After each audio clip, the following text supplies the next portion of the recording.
ఏం white sandal. అది red sandal, ఇది వైట్ శాండిల్. ఇంకోటి ఏంటంటే ఆ రెడ్ శాండిల్కి మళ్ళీ ఆఫ్రికాలు బాగులకి అది చాలా పెద్ద వేరే ఉంటుంది. అది అసలు రెడ్ శాండిల్ ఒకటే పర్టికులర్ ఏరియాలో ఉంటుంది, అది ఇక్కడ రాదు. తెలంగాణ అప్పుడు పెట్టి జస్ట్ చెట్టు పెడుతుంది కానీ లోపల చాలా రాదు. ఇప్పుడు మీ ఎస్ఎస్సిపి ఎట్లున్నాయి అన్న, చెట్లు ఇల్లు ఎట్లున్నాయి? బాగుంటాయి. జస్ట్ 1 year old ఇవన్నీ.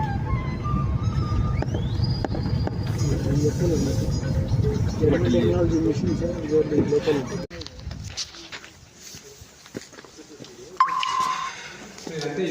సో ఇది ఫిటిగేషన్ అంటారా? మన దీని ఒక ప్లాంట్కి కావాల్సిన వాటర్ కానీ పెస్టిసైడ్స్ కానీ అంటే ఇక్కడ నుంచి operating. So total 120 acres water దీని నుంచి ఉంటుంది. ఏ ఒక్క చెట్టు డ్రై అయినా కానీ బ్లింక్ అవుతుంది ఇక. సో అక్కడ ఆ టైం ప్రకారం ఎంత అమౌంట్ వాటర్ పోవాలి, ఎంత అమౌంట్ వాటికి సంబంధించిన ఎరువులు పోవాలనేది మొత్తం ఇక్కడనే మానిటరింగ్ అవుతుంది. సో ఓన్లీ ఈ సెటప్కే 13 crores. ఓకే. ఒక 100 acres ప్రాజెక్ట్కి ఈ ఒక్క సెటప్కే 13 crores అవుతుంది. 13 నుంచి 15 కోట్ల సెటప్ ఇది. ఓకే. ఇది ఇజ్రాయెల్ టెక్నాలజీ ఫిటిగేషన్ అంటారు. సో ఈ ప్లాంట్స్ కూడా మీరు చూస్తున్నాం కదా, ఇది మనం మానిటర్ చేయం. మనకు institute of food science technology అని బెంగళూరులో ఇన్స్టిట్యూట్, సెంట్రల్ గవర్నమెంట్. సో వాళ్ళు దీన్ని మానిటర్ చేస్తారు. సో అందుకే క్రాప్ అంతా పర్ఫెక్ట్గా ఫుల్ గ్రీనరీ, ఎక్కడ కూడా మీకు డిస్టర్బ్ కాకుండా ప్రతి each and every plant full ఫ్లెజ్లో గ్రోత్లో ఉంటుంది.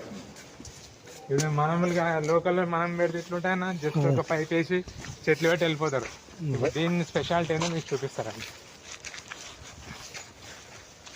ఇది మనకు 1 year old ట్రీస్ ఇవన్నీ కూడా.